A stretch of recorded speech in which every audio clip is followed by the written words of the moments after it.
Hello, and welcome to today's webinar, Teen Dating Violence, Understanding the Economic Impacts of Violence Among Adolescents, hosted by Wider Opportunities for Women.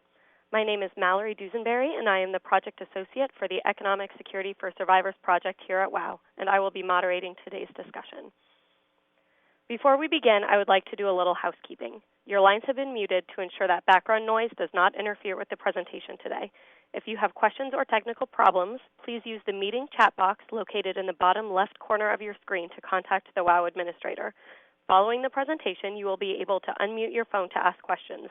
We will also address any earlier questions submitted via the chat function at that time.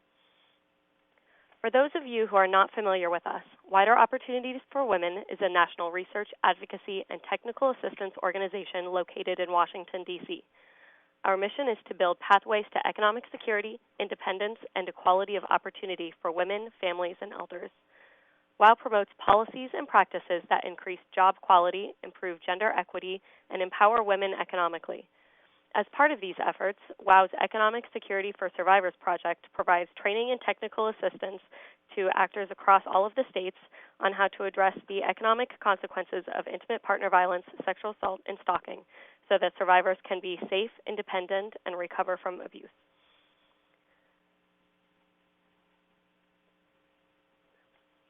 Today we are focusing on the economic impact of intimate partner and sexual violence on teens. Teens experience the highest rates of violence when compared to the general public. Specifically, young women between the ages of 16 and 24 experience the highest rate of intimate partner violence. Teens between 12 and 19 years of age experience the highest rates of rape and sexual assault, and 18 to 19-year-olds experience the highest rates of stalking. The consequences of an abuser's actions can undermine a survivor's immediate and future safety and economic security. Because teens are often in school or are minors, they are governed by different systems and laws than adult survivors, which can sometimes leave them with fewer protections and opportunities to achieve economic justice than their adult counterparts. Adolescent survivors face many of the same economic impacts as adult survivors, but may have longer-term consequences due to the lifelong harm of not completing high school, dropping out of college, early unemployment, poor health outcomes, and teen pregnancy. Addressing these economic harms as part of efforts to support teen survivors is necessary to promote full recovery from violence and abuse and ensure future safety and security. We are joined today by three experts who will outline the impacts of violence on teen survivors, highlight promising interventions, and discuss the policies and legal issues that impact the ability of teen survivors to access safety and justice. First, I would like to introduce Sarah Gonzalez-Bosinski, the Economic Security for Survivors Project Manager here at WOW. Sarah oversees training and technical assistance efforts to enhance existing programming and policies to improve the economic security and safety of survivors. Sarah guides the development of tools and curricula and provides on-site technical assistance to partners interested in addressing issues of economic security.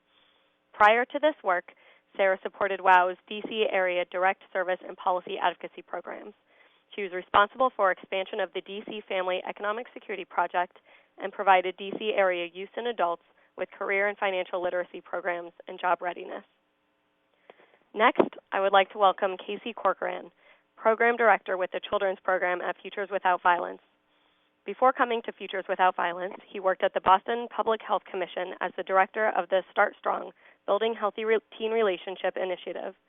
For the past 12 years, he has worked with at-risk youth and adults in Boston around issues of dating violence, domestic violence, sexual health, and healthy conflict resolution.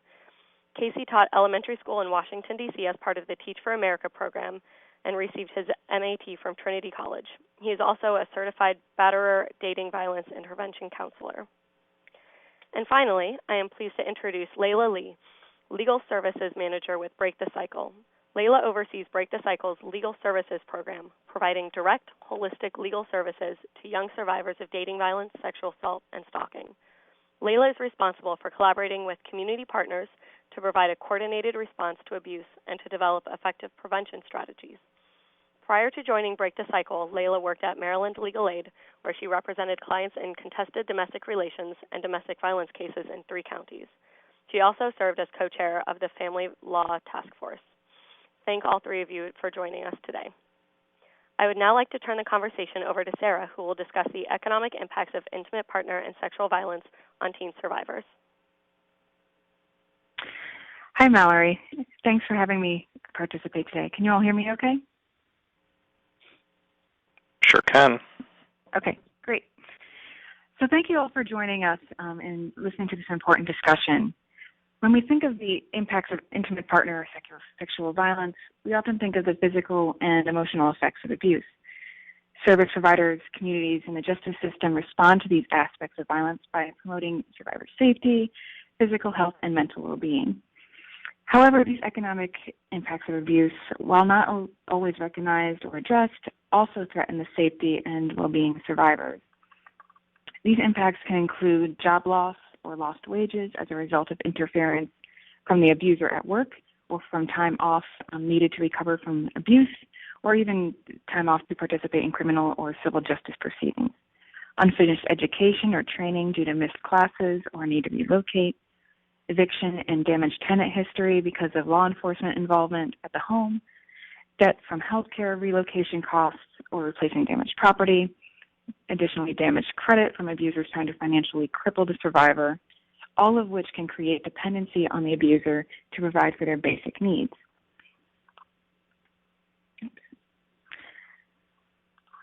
These impacts are often associated with adult survivors, yet teens encounter lifelong economic consequences as a result of violence and abuse that was experienced in their younger years. While there are some immediate costs associated with abuse, there is a ripple effect that can significantly reduce teens' ability to be economically secure in the future, as we see from the slide in front of you. First, we often see trouble concentrating. An individual may withdraw from usual activities and start earning poorer grades. They may also engage in risky behavior, either through coercion or as a coping mechanism. Teen survivors may ultimately drop out of school, and as we know, without a high school diploma, employment prospects, especially for good jobs, are limited. These impacts of violence also include significant health costs. All of these consequences undermine the long-term economic security and the safety of these individuals. So when we're talking about the impact of intimate partner or sexual violence among teens, it's important to remember that this is a critical period in their development, which can contribute to lasting impact of abuse. While parents may not want to believe it, youth are starting to have relationships at an earlier and earlier age. Many teens start dating between 11 and 14 years old, which to me seems very, very early, but it's the reality today. These relationships are not immune to intimate partner or sexual violence. A study on dating violence and associated risk factors from seventh graders from Start Strong, an initiative Casey Corcoran will be speaking about in a moment, found that 37% of students surveyed reported being a victim of psychological dating violence, and 15% of those students surveyed reported being a victim of physical dating violence in the past 6 months. This is pretty alarming. The relationships formed at this time help define young people's expectations and roles for their relationships. Many preteens don't necessarily have a good sense of what a healthy relationship looks like. The study also found that 2/3 of these students strongly agreed with negative gender stereotypes. One example is a boy should be smarter than a girl in a relationship. Such stereotypes reinforce the power and control dynamic in abusive relationships. If teens don't know what a healthy relationship looks like, they may not recognize abuse or may even believe that an abusive relationship is normal or is not a big deal. Furthermore, abuse can occur at a critical time in brain development. There's a large body of evidence that shows the harmful effects of stress and trauma on the cognitive development and executive functioning.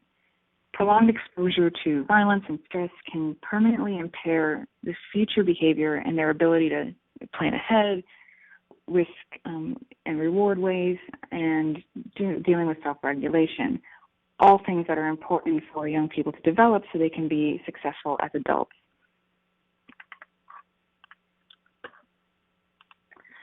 Violence can also lead to disengagement in school.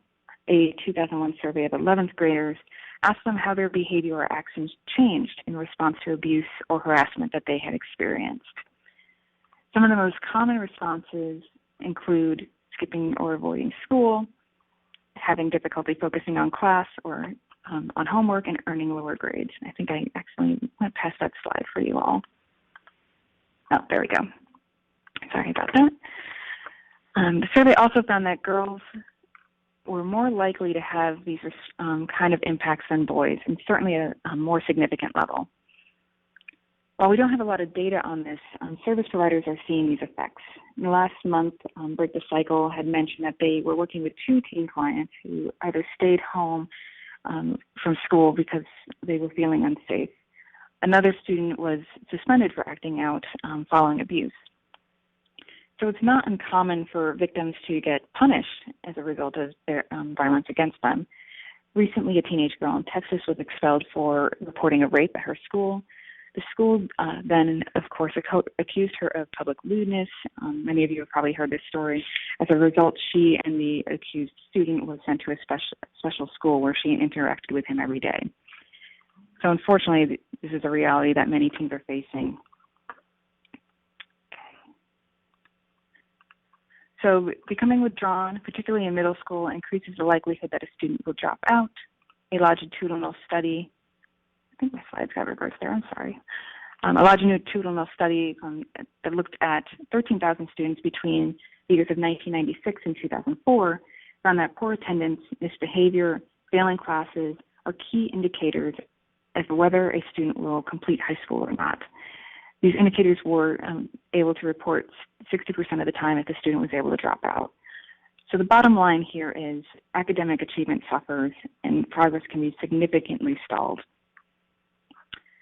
So let me get back to the right slide now. Okay. Dropping out of high school obviously comes with a significant cost. WOW's Economic Security Initiative is a measure that determines the income necessary for an individual or family to be economically secure.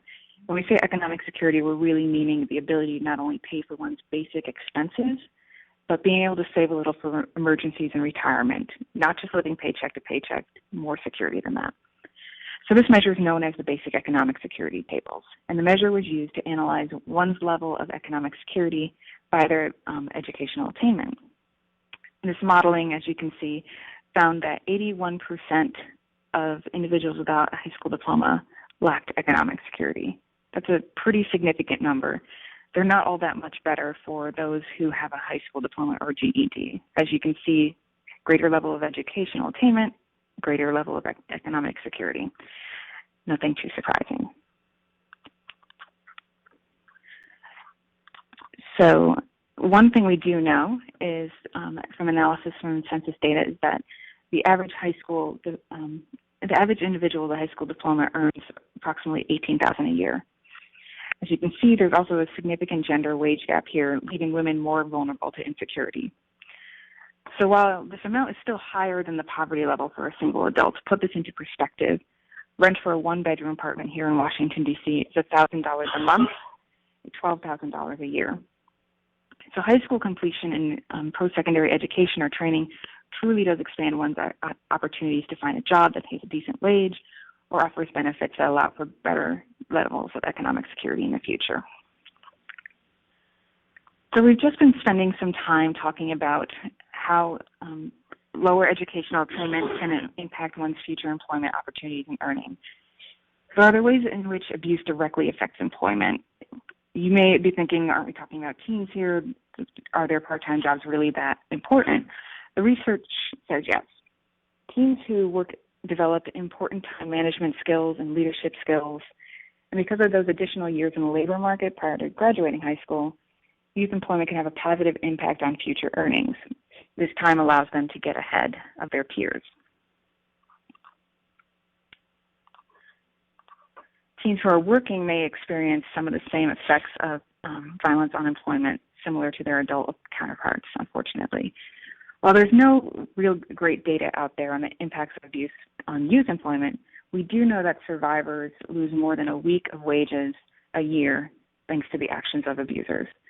Various studies have found that anywhere from 25 to 60% of survivors were asked to resign or were fired due to the actions of abusers. For example, a survivor may need to take time off to recover from physical violence or because their tires were slashed and they were unable to get to work. They may have been fired due to an abuser's constant contact at the workplace, either through phone calls or emails that disrupts the ability not only of the survivor but others to work. Additionally, abusers may prohibit work or take a survivor's earnings. There are some cases in which survivors are actually forced to work and provide for the abuser's needs. These are all tactics abusers use to maintain power and control. Again, service providers working with teen clients are seeing these effects.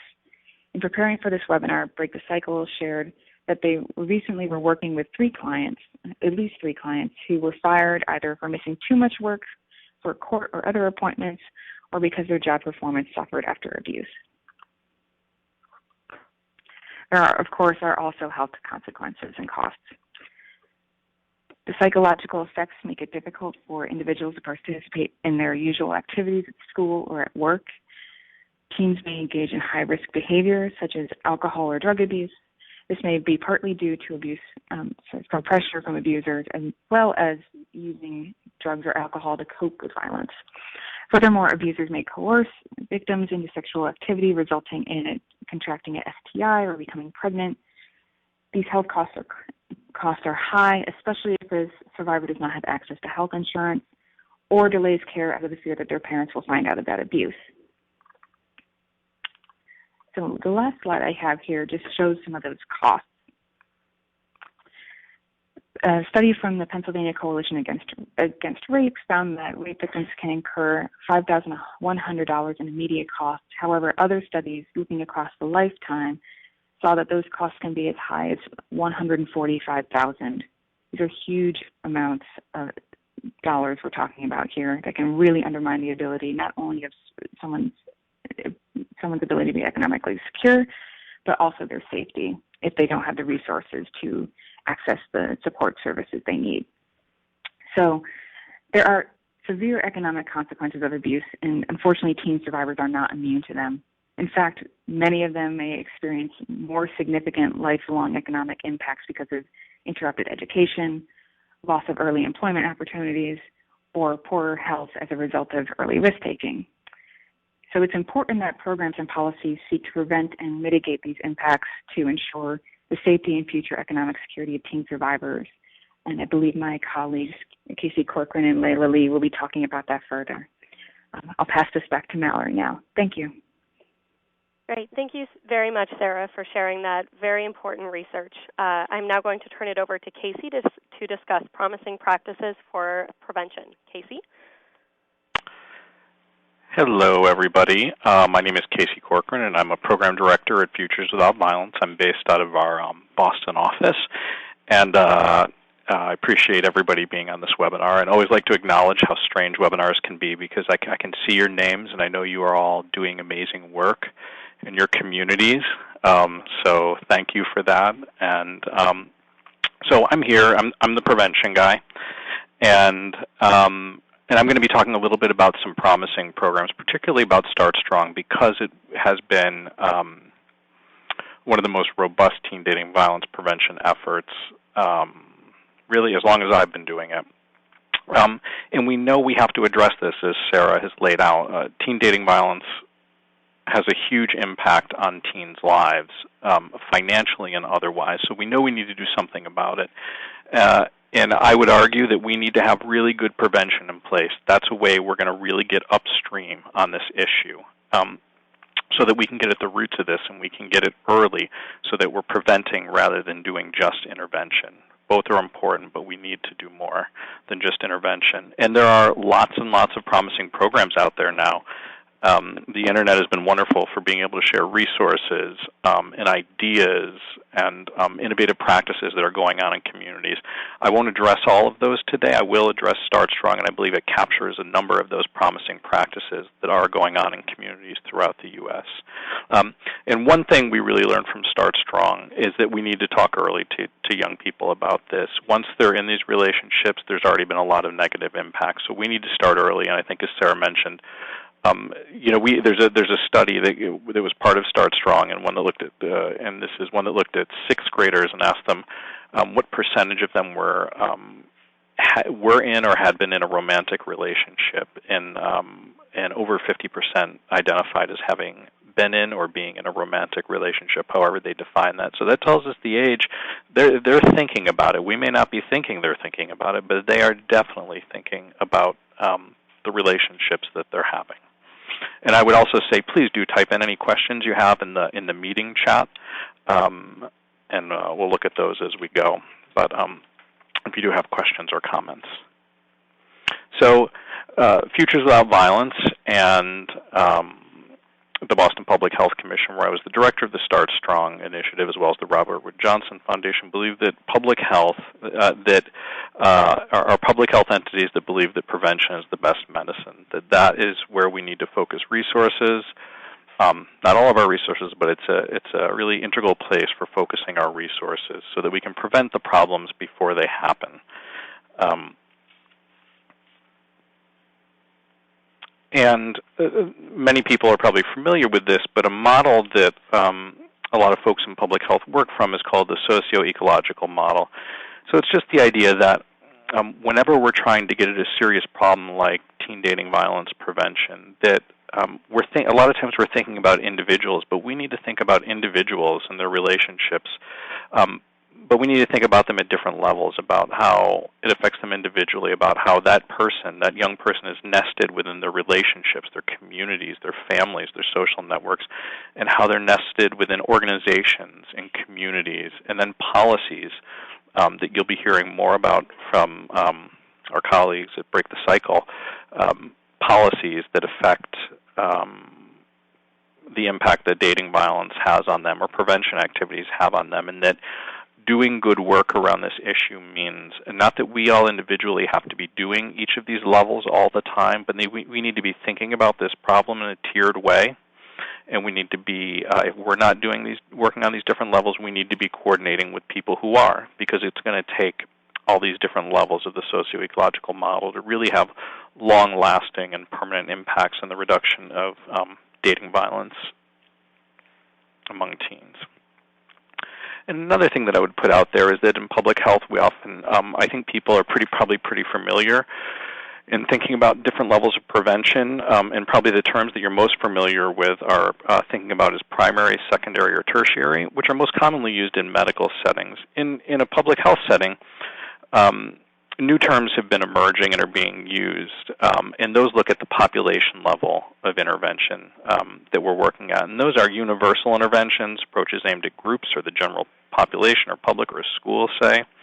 Selected interventions for young people, in this case, who might have heightened risk for violence in their relationships, or indicated interventions for those that have already demonstrated violent behavior and may need treatment, or those that may already be affected by dating violence. So I just wanted to put those two things out there that are pretty common in the public health world and are kind of foundational for some of the work that went on in Start Strong. So Start Strong was a community-based program, and the way I like to describe it is if you think about young people, first of all, it was funded by the Robert Wood Johnson Foundation. It was a 4-year initiative that worked with communities across the country. And the specific aims of the program were looking at the reduction of dating violence or the prevention of dating violence, and really looking at middle school, because the folks at the Robert Wood Johnson Foundation and Futures felt that middle school matters, that we have to go younger. There's lots of good programming for high schools, and there's some good programming for middle schools, but Robert Wood Johnson Foundation really, and the Blue Cross Blue Shield Foundation of California, really made a strong investment in middle schools. And the way Start Strong was set up is that there were a number of sites chosen throughout the country, and you can see these sites. I was the director of the Boston Public Health Commission site. There were a diverse set of sites ranging from us being a health commission. There were hospital-based programs. There were Catholic Charities, Safe Place, Peace Over Violence, the Family Law Center, and the Idaho Coalition Against Sexual and Domestic Violence, and health centers. So this program was going on in diverse communities across the country. And while we were in diverse geographical areas and working with different communities in regards to whether if they were rural or urban, there were things that connected this prevention programming across across all these sites, and that each site had to work on a number of different issues. One, they had to work on policy, whether it be at the small level of working, say, individual school level policies, or at the city or state level on policies, which we did in Boston. The second was there was an in-school component, which I'll talk a little more about, that focused on evidence-based curricula, so there's an in-school component and an out-of-school component. There was work with influencers, and influencers could be fellow peers or near peers, as we call them, those peers that teens look up to that are just a little bit older, and or coaches or teachers or principals or parents. And then there was a social marketing component to it, which really ended up being embedded in all the other work. So that's one of the main ways that teens are communicating and getting information. So we knew that we needed to use social marketing strategies to reach teens around the issue of dating violence prevention and healthy relationship promotion.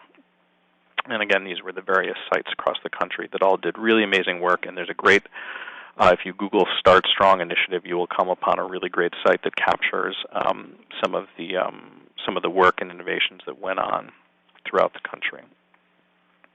Oh, I went backwards. Okay, so for the in and out of school approaches, there were two key pieces. We think about how do we prevent teen dating violence prevention, and how do we mitigate the economic impacts on young people. Well, we need to reach them where they are. And one of the key ways we can do that is reaching them in schools. And we are very fortunate that there are two evidence-based curricula that are available to be used in schools. And as part of the Safe Start Strong initiative, we had our choice of these two. We had our choice of these two programs. And if folks want to type in if you've ever used these or had any experiences with these, please do. We actually ended up using a combination of both here in Boston, and the sites were about evenly split between using Safe Dates and the 4th R.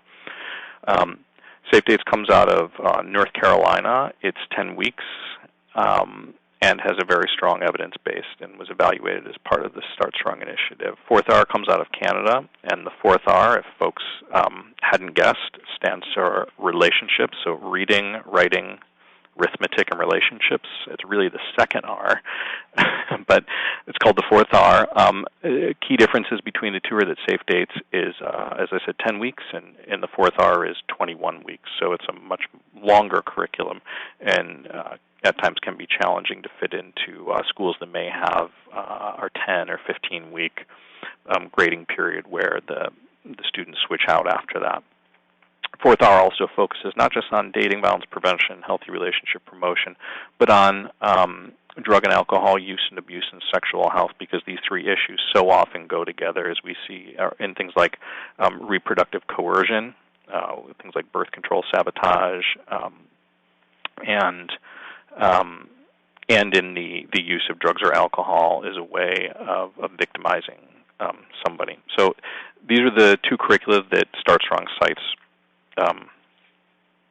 used in the classroom, and we use those because those were evidence-based to have an impact on the reduction of dating violence prevention. So we did have an evaluation partner for Start Strong, which is important, that looked at how is this community-based comprehensive solution working, where you have this in-school, middle school curriculum, and then you have you're working with the influencers, the teachers, the coaches, the parents, the older teens, and you're doing social marketing, and you're working on policy. And for us in Boston, the policy component that we worked on, we had a very strong in-school policy, strongly written, I should say, and how it's enforced is differently, and how much it's used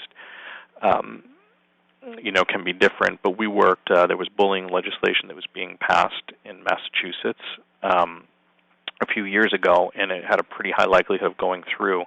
And at the Health Commission, we worked to get in language. They weren't going to allow teens very much, a lot of language specifically around teen dating violence prevention, healthy relationship promotion, but we did work with them to have social emotional learning guidelines and standards included, which we believe can be a foundation for really solid teen dating violence prevention work at school. It's really the long game of looking at policy, because we felt we had the strong school policy in place. So the research looked at how these things working together, how did it work? is this an effective strategy, this community-based strategy of using these different components? And there were some good results. Some of the short-term results, as you can see here, are that compared with students in comparison schools, students in Start Strong schools reported lower acceptance of teen dating violence, more positive attitudes towards gender equality, more parent-child communication, which we know is critical, and more support and satisfaction in their boyfriend or girlfriend relationships. And this research was over the course of the 4 years of the initiative. So long-term results that show that there was sustained impact on attitudes. There was lower acceptance of teen dating violence and more positive attitudes towards gender equality.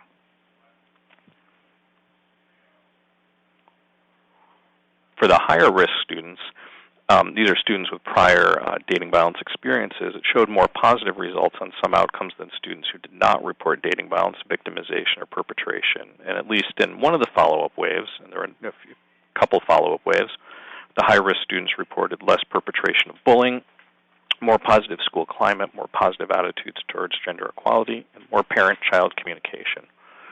And while I said these are not the only this is not the only programming that's out there. These curricula or the strategy of using policy or social media or lots of great resources. It is important that we build up the evidence base for what works if we're looking to address teen dating violence prevention and healthy relationship promotion. So this initiative offered some opportunities to dig in deeply, not just look at the single curricula, because we know those two curricula are evidence-based, but what does it look like when we layer on these different components, and can we have an effective prevention strategy when we do these things in concert? And we have some good data that shows that yes, this is an effective strategy, that we do need to be working at these different levels, that we do need to be working with young people in these different ways, not just one piece here and one piece there, but the coordination matters. And one piece that there was a big piece of learning for us that I want to dig into a little bit with you all here on the webinar is the role of educating and engaging teen influencers. So this was the influencer part of Start Strong, and this was a real piece of learning for a lot of the communities that were part of this work. Because so often we're thinking about, when we're talking about teen dating violence prevention, we're thinking about teens as the victims of dating violence, as the perpetrators of dating violence, as the witnesses to dating violence. But the truth is they're also a big part of the solution to teen dating violence, and that we need to effectively engage them if we want to have solutions to this issue. And we need to engage them in meaningful ways. And this was a big piece of learning for us. There is research out there around the positive impact of the near-peer relationship, so that a 7th grade student, yes, will look to their peer in 7th grade, but those peers that are just a little bit older than them, they really look to, because, as opposed to, say, a college student, they can't yet picture themselves there, but they can see themselves as a freshman or sophomore in high school. So those near peers can have a really powerful impact on these young people. And this is a picture of the first cohort of young people that we trained at the Boston Public Health Commission. We trained them for 7 weeks. It ended up being more like 8 weeks, full-time over the summer. They're paid, and they worked in community centers 10 hours a week each, leading dating violence prevention and healthy relationship promotion curriculum throughout the city of Boston. And when we engage teens, it's really important to remember that meaningful engagement for teens is more than just letting them pick out the color of the T-shirts for the event, or to vote on the design for the T-shirt or the poster that's going to be used. And there's a Search Institute out of Arizona which does great work looking at the different levels of youth engagement, from at the bottom to the bottom being tokenism, and the top being youth-led. And not that everything has to be youth-led, but that we need to think about, when we're asking young people to be part of the solution to dating violence prevention, we need to think about what level we're engaging them at, and really be honest and transparent with them about that. Because the last thing we want to do is engage young people and train them up like we did at the Health Commission, and then not have really meaningful work or impactful work for them to do. That will just push them away from the work, and we need to continue to cultivate those new, that next generation of leader. We need to have a multi-generational solution to the problem of dating violence. And for us, what we really learned from teens was that the social marketing piece was critically important, and the social networking piece was critically important. And that we first learned that when we did a survey. It must have it was like 5 years ago at this point, about Chris Brown and Rihanna, that got some attention, and everybody was talking about it. Adults, young people. It was a way to engage around the issue of dating violence prevention. And we thought, well, we talked to our teens who had recruited and who are working with us now to think about other ways that we could reach young people where they are, and to get them talking about this issue and to get them engaged. Because I know I'll often say to folks, if we have a talk at a high school or a middle school and say it's voluntary, it's going to be about dating violence prevention, I always wonder how many kids will actually show up. So we figured that we need to think of creative ways to get young people to the table to talk about this issue and then become part of the solution to the issue. And the first ways we did it after doing this survey about Chris Brown and Rihanna was we noticed that the American Academy of Pediatrics had come out with a meta-analysis looking at all the different studies and around the impact of song lyrics on teens' health, their physical, emotional, and mental health. And they put out a white paper as well saying that there is a real and measurable impact. Song lyrics can have a real and measurable impact on teens' health. And we said, this is something we can use. We had teens coming in all the time, always talking about music, their earbuds in their ear. They would talk to us with their headphones in, and we'd say, hey, can you take this out? They'd say, the music's not on. We say, I know, but, it just sort of looks like you're not paying attention. So what we did, and we talked with the teens, we said, how can we get people talking about this issue? How can we get other teens engaged?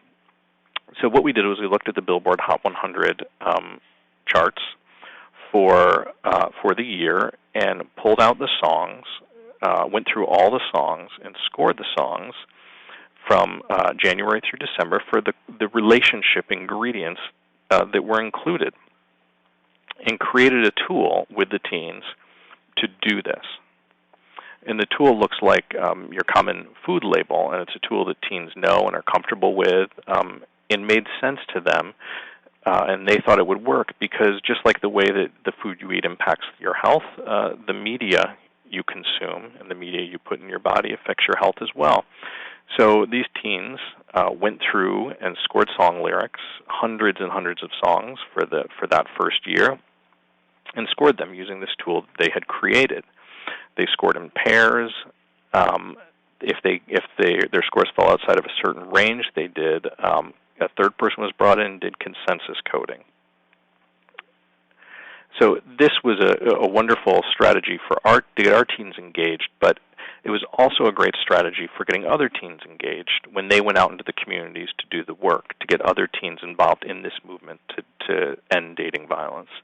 They also created a tool called the TrueView tool, which looks like a YouTube page, and it's used to score music videos for their visual representation of the healthy or unhealthy aspects of the relationships. So the strategy after trying this, after doing this Chris Brown Rihanna survey, after doing creating these tools, in particular the sound relationship tool and scoring the song lyrics, was what our teens taught us about working with teens, about what was going to reach their near peers, their younger near peers, was that we needed a little bit of a hook. We needed to, I call it the hide the broccoli strategy, sneak in the vegetables. How do we get something that's very serious and hard to talk about, teen dating violence, how do we get kids to talk about this? And we found that through having them score song lyrics and engage in looking at music videos, we could bring them in so that they were not just aware of it, but they were then allies in the movement to end dating violence. Because we know teens are often the first responders for their friends. They are the first ones to know if something is going on in a relationship. They are the ones that we need to equip them with tools. And what we did coming out of this was put out a top 10 list, and it's now come out a number of years. But that was a hook to get people talking, to get people debating, to talk about the top 10 list that had the highest ratings for healthy relationship ingredients for the year, or that had the lowest ratings, or had the highest ratings for unhealthy relationship ingredients. So this was a strategy around using teens and engaging teens in meaningful ways and around things that were meaningful to them, and giving them tools that could effectively reach other teens that they were going to be working with. That was a big piece to our prevention work in Start Strong, particularly at the Boston Public Health Commission.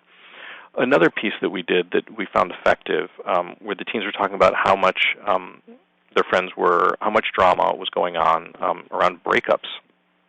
So we talked with them and we said, well, why don't we host a summit around that? And we hosted a breakup summit and had teens from across the city of Boston come together to talk about what healthy breakups look like, and that, should healthy breakup skills be part of a healthy relationship tool belt for teens.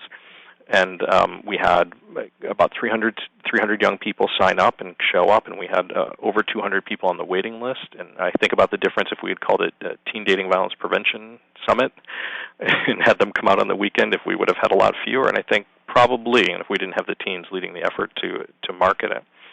So we created this summit around an issue that the teens developed, and they created tools also to talk to their peers about this issue. And they used things that were relevant to them. So in this example, they created a tool called You're Breaking Up, and it uses the cell phone. It uses the bars, the reception bars on a cell phone. I think the iPhone now has the dots instead of these, but it uses the bars on cell phones as a way to talk about the reception you might get if you have an issue, conflict in your relationship, and you need to talk to somebody, the person you're in a relationship with, about it. These are tools that really resonated with teens and got them engaged. And there was a whole series of tools that was used as part of this breakup summit. They also created pins. It's decidedly low tech, but we see these all over the place. One of our teens came up with a slogan, "Face it, don't Facebook it." And we made these pins pretty cheaply, and they ended up going, everybody wanted one, and they ended up going everywhere, and I still see them around here years after. So the social marketing is not always online. It can be offline. And another thing that one of the Start Strong sites did that was really effective about engaging young people and creating solutions was around the Hunger Games, and this was on the Idaho Coalition Against Sexual Assault. So they did both work around the Hunger Games and around Twilight, and there is a lot of funky gender stuff that goes on in both of these movies. They also did, and I didn't put it up, but they did. So they did lesson plans and they did campaigns. And for Twilight in particular, they called it the campaign for the third choice, because in, I believe, the second movie, they said Bella has to choose, and the choice they were proposing that she had to make was she had to decide between being with the vampire, the young man who was a vampire, or the young man who was a werewolf. And the teens that they worked with said, well, she doesn't actually have to be with either of them if she doesn't want to. She could be alone. She could date a regular high school student, not a werewolf or the undead or the damned. I forget which is which there. But and then they did campaigns and made shirts and went to the midnight openings of the movies and really met teens where they were and talked to them about things that they wanted to talk about and really hooked them in. So the Start Strong initiative as a whole was really effective as a prevention strategy, again, because it looked at all the different levels of where teens are and how we can reach them and who needs to be reaching them.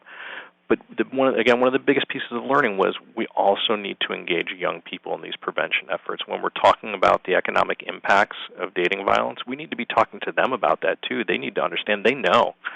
We would talk to them, and they would say, "Yeah, I know my friend's partner broke their phone. Their phone is their lifeline in a lot of ways." So they understand the economic impact piece, but we need to make sure that they're at the table when we're having these conversations about them and about the best ways to create effective prevention strategies that are going to reach them. So thank you very much. That was my prevention piece, and now I think we're turning it over to Layla. Hey, thank you so much, Casey, for that great information. As somebody who got my career start doing teen dating violence prevention in middle schools, I love seeing such creative engagement strategies. So I'm now going to turn it over to Layla to continue an important discussion about potential institutional, policy, and legal responses. Layla? Thank you for the introduction. Good afternoon, everybody. Thank you for participating in the webinar. Thank you also to my fellow presenters for drawing attention to this issue and for all of your hard work. It really means a lot for me to hear all of your efforts.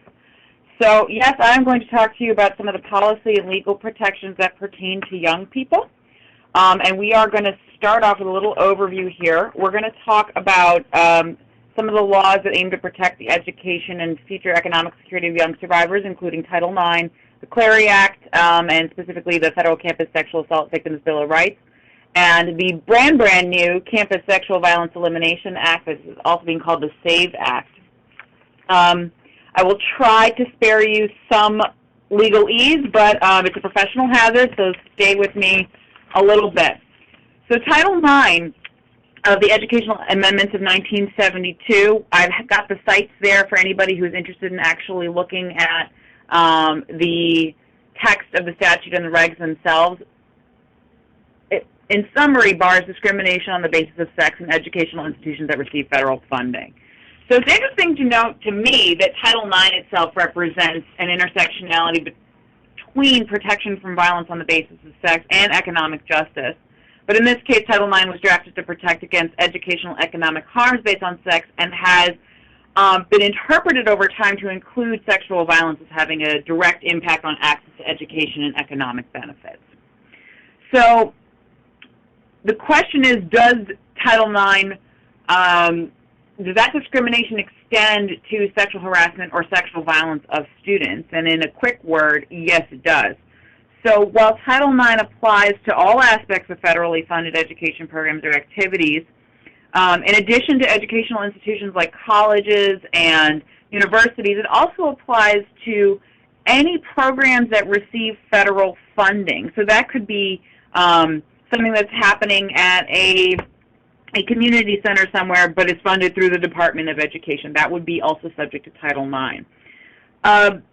Discrimination under Title IX generally means treating somebody differently in determining aid, benefits, or services, providing different aid, benefits, or services, denying aid or benefits, or subjecting persons to different rules or behavior sanctions and other treatment. So where the sexual harassment and sexual violence component comes in was through a couple of cases. I'll highlight a couple of them here. One of them is Franklin versus Gwinnett County Public Schools. It's a 1992 case in the U.S. Supreme Court. And it states that sexual harassment of students, which includes acts of sexual violence, is a form of sex discrimination prohibited by Title IX. It refers to physical acts perpetrated against a person's will or where a person is incapable of giving consent due to the victim's use of drugs or alcohol. A number of different acts fall into that category, including rape, sexual assault, sexual battery, sexual coercion. A really helpful document, and this has been updated, is the Department of Education's Office for Civil Rights 2001 guidance letter. This isn't law or regulation, but it is a helpful authoritative document that gives guidelines to schools and other professionals if they want to make complaints or understand how grievance procedures will be handled with the Office for Civil Rights.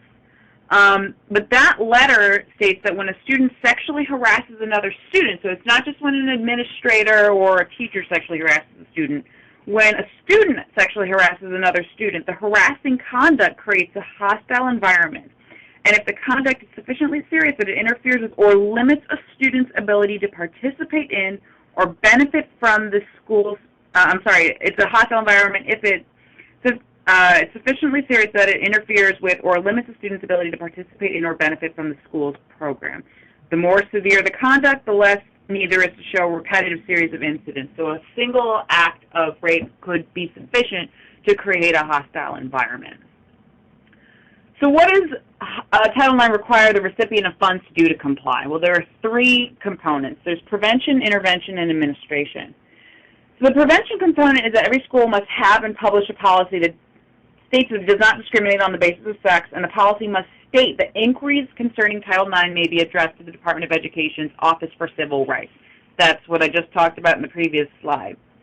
So the intervention components, in summary, are that A school must have appropriate grievance procedures that give students an opportunity to present his or her case. And when I say school, I mean generally. This, of course, applies to any educational institution or program that receives federal funds and will be covered under Title IX. A school must have appropriate grievance procedures that give students an opportunity to present his or her case. A school must appropriately investigate complaints where it knows or should know about sexual violence. A school must investigate promptly where it knows or should know about sexual violence, whether or not the student or parent wants to take such action, and determine appropriate next steps. So it has an affirmative duty to act even if the reporting is not being directly made to the institution. A school must offer students a prompt and equitable resolution of complaints. I will point out here that the SAVE Act modified that language somewhat. I'll talk about that in a second. But that means that the school must take effective, corrective, responsive action to the harassment and to end it, prevent its recurrence, and remedy its effects.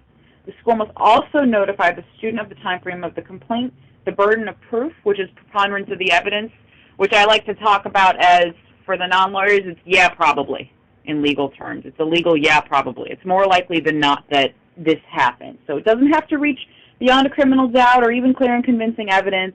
It's just a preponderance of the evidence standard.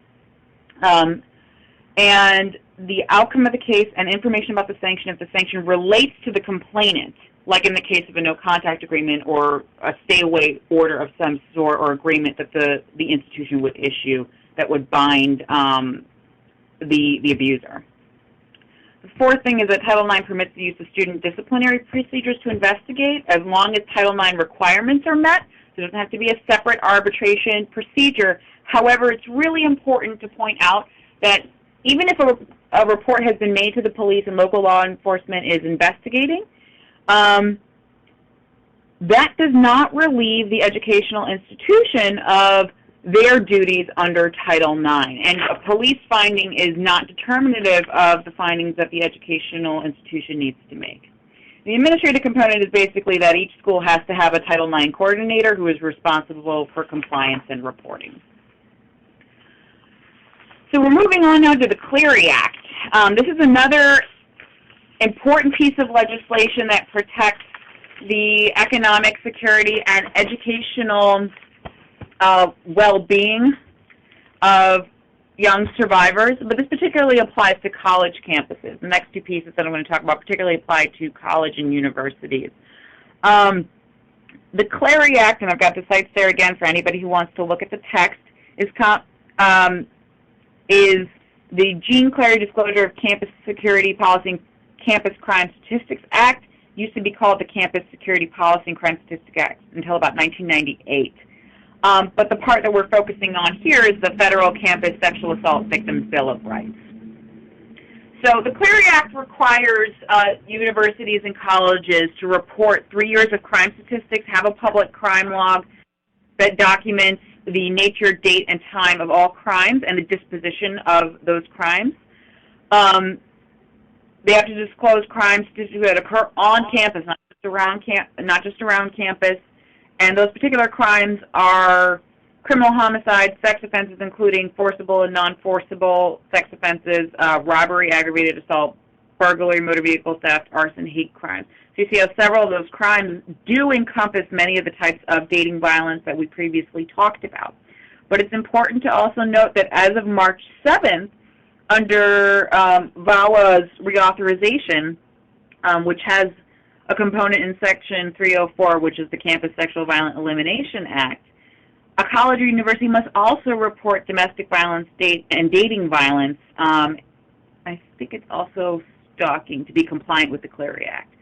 And it also requires that schools collect data on these crimes from deans, coaches, and other professionals in schools. So it really does expand protections to survivors on campus. I will just take a little pause from the legal discourse to say that I think it's really important. I think the Campus Safe Act is really important. I think the Clery Act is really important because so often I think universities are kind of little islands unto themselves. So I think as activists and advocates, we have a lot of opportunities to get involved here with the changing legal landscape. So the Clery Act also requires that emergency responses are developed, and there are procedures to handle reports of missing students. So the Federal Campus Sexual Assault Victims Bill of Rights, I won't read off the points to you one by one, but those are essentially the rights that each survivor and also the abuser have when a crime of sexual abuse is reported on campus.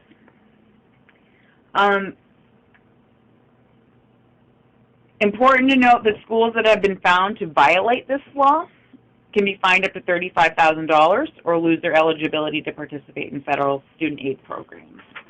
And complaints can be directed to the Department of Education on Clery violations. Okay, so now we get to the Campus SAVE Act. So under the Violence Against Women Reauthorization Act of 2013, Section 304, the Campus Sexual Violence Elimination Act, the SAVE Act, as of March 7, 2014, brand new, adds new abuse prevention and new abuse intervention measures. So it requires everything that we talked about previously with the Clery Act and Title IX and more.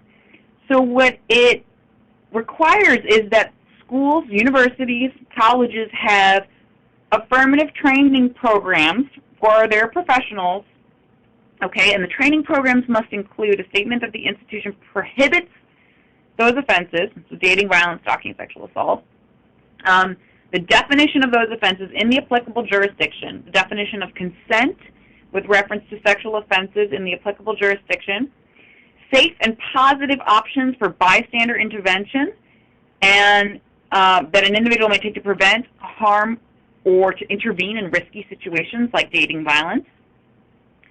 The training program must also include recognition of signs of abusive behavior and how to avoid potential attacks, and ongoing prevention and awareness campaigns for students and faculty on all of the above.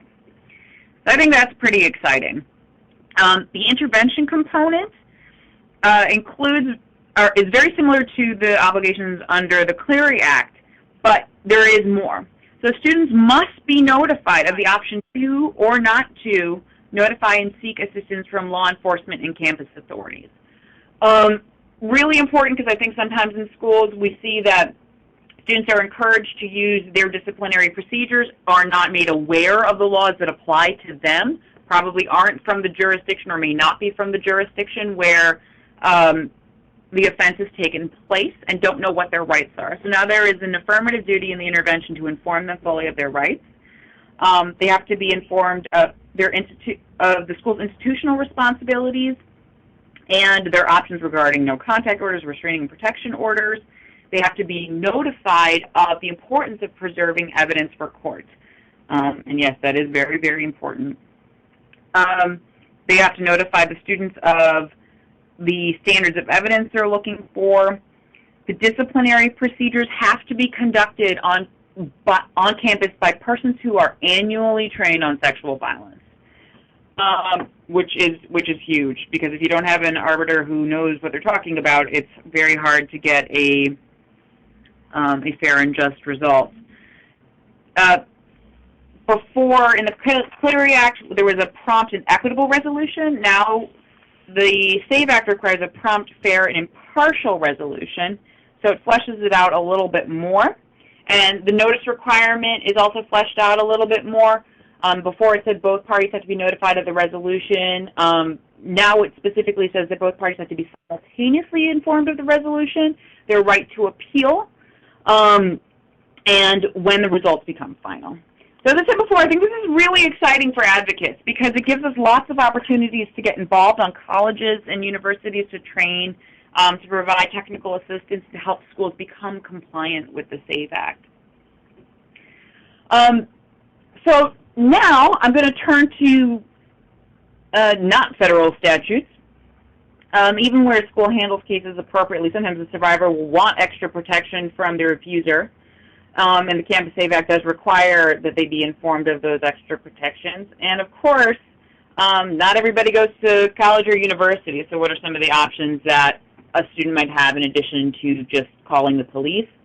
I'm sure many of you are aware, in most jurisdictions there is the option for survivors to pursue a protection order. it's an avenue where they have more control over their outcome as opposed to a criminal case, and where there is also a lower burden of proof. In most jurisdictions, the civil protection order process will look a lot like this little flow chart above that you're seeing. There's an incident, the survivor comes to court, or if the survivor is lucky, to an intake center for survivors of domestic violence within the court system, and they fill out a petition for a protection order. That petition is essentially the complaint that states when the incidents of abuse happened and the type of relief they want, whether they want the person not to contact them by any means, including in writing, by telephone, through any social media, that they want the person to stay away from them, potentially temporary custody of children, temporary child support, or emergency family maintenance, whatever it may be called in your jurisdiction. Usually when the person files, there's also the option for a temporary protection order. It's sometimes called an emergency protection order, an ex parte protection order, depending on your jurisdiction. This allows for protections for the survivor until the final trial. Now, the length of the temporary protection order will depend on your jurisdiction. For example, in the District of Columbia, we have a generous 14 days that allows the survivors plenty of time to serve the respondent and to find an attorney to help them with the case.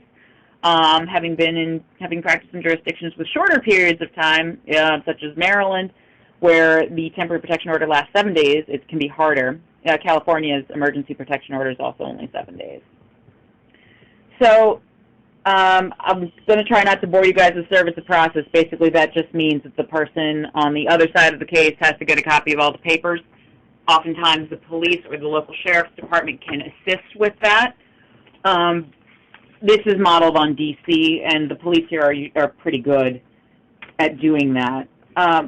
D.C. is also a model jurisdiction in many ways for survivors, and I think that can be something that other jurisdictions that can strive for, in addition to having a one-stop shop in our courts. So the survivor goes, and within one office there is the opportunity to meet with an advocate who is then assigned to the case and file for a protection order, the opportunity to reach out and be referred to attorneys, like Break the Cycle if they're in our age range, and the opportunity to meet with a child support advocate or even to file a police report.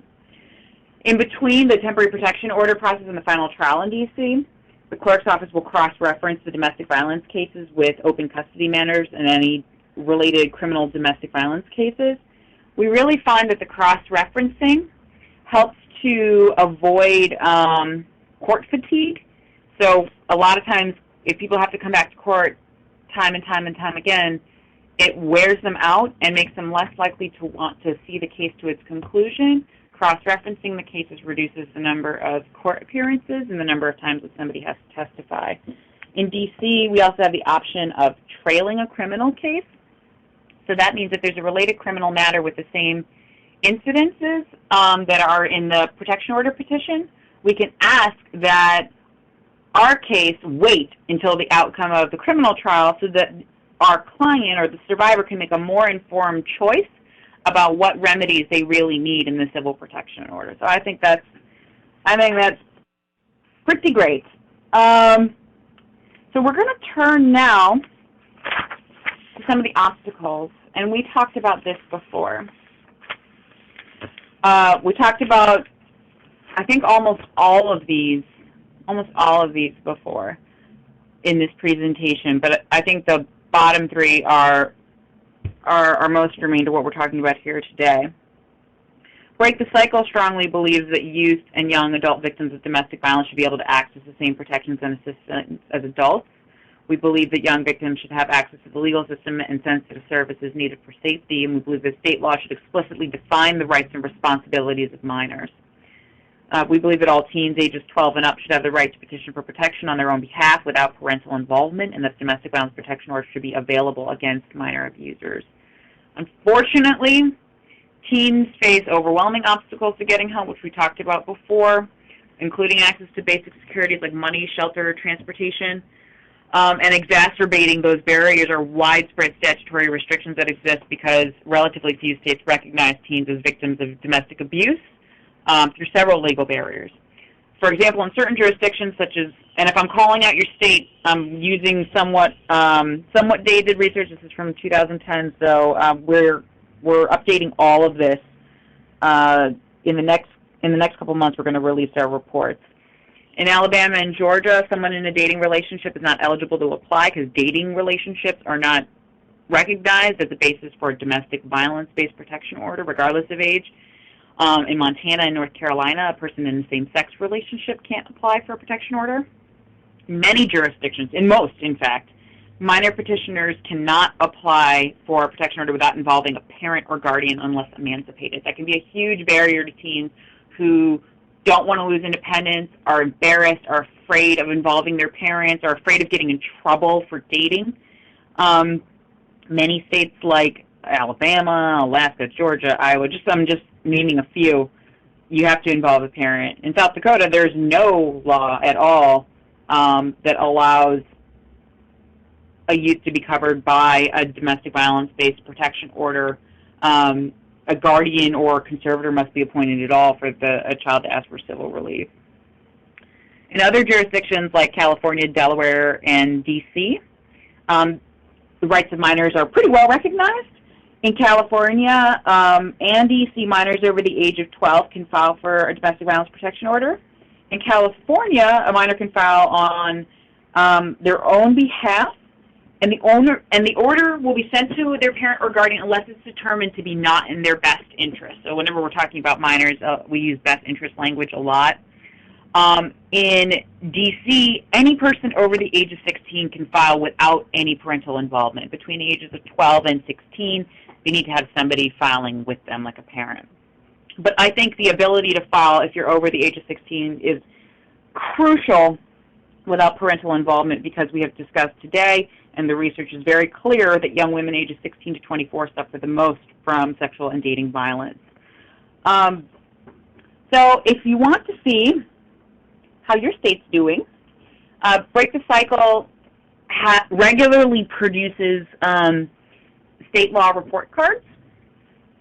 We do this because we wanted to call attention to the critical obstacles to getting help, and we try to approach this in several different ways, but upon doing a lot of research, it seemed clear that state laws vary widely with regard to the protections and services available to teens. Even in states where teens benefit from access to civil protection orders, many other services that are necessary to provide comprehensive response to dating violence, like access to benefits to ensure their economic security, access to contraception and other reproductive health services, are not available. And it's important that we approach providing services to teens in a holistic manner. So we produce these different state law report cards to give advocates a tool to use when approaching their legislators, when directing their projects for what are some areas that can be improved upon. In every state, even in the state that has an A like California, there are certainly areas that can be improved upon. So check those out. We are going to be releasing our 2014 state law report cards in the next couple months here. And online also you can see, I'm not going to talk extensively about the grading rubric here, but you can also see that online. And we hope that if you do look at those, that you find them helpful. And I thank you all for your time listening to me talk about the policies and legal protections that affect young people. Great. Thank you so much, Layla. Access to those legal remedies are so critical for teen survivors to be able to access the restitution and other financial relief to recover from some of those damages and losses, as well as to be able to stay in school and employed, as we have heard is so very important. So that concludes our panel presentation. As you can see on the screen, we have provided links to several resources and websites that were mentioned today, including WOW's recent policy brief on adolescent survivors and economic security that really outlines the economic needs and barriers more in depth, as well as provides recommendations for service providers, educators, justice system professionals, and policymakers. And as you can see, also the dating violence curriculum and the state law report cards are up there as well. So we will be sending out the PowerPoint slides and a recording of the webinar today later this week. Since we have run over a little bit and want to be respectful of your time, we have included the contact information for the 3 presenters today. So if you have any questions or comments or want to discuss anything further, feel free to contact these wonderful individuals today.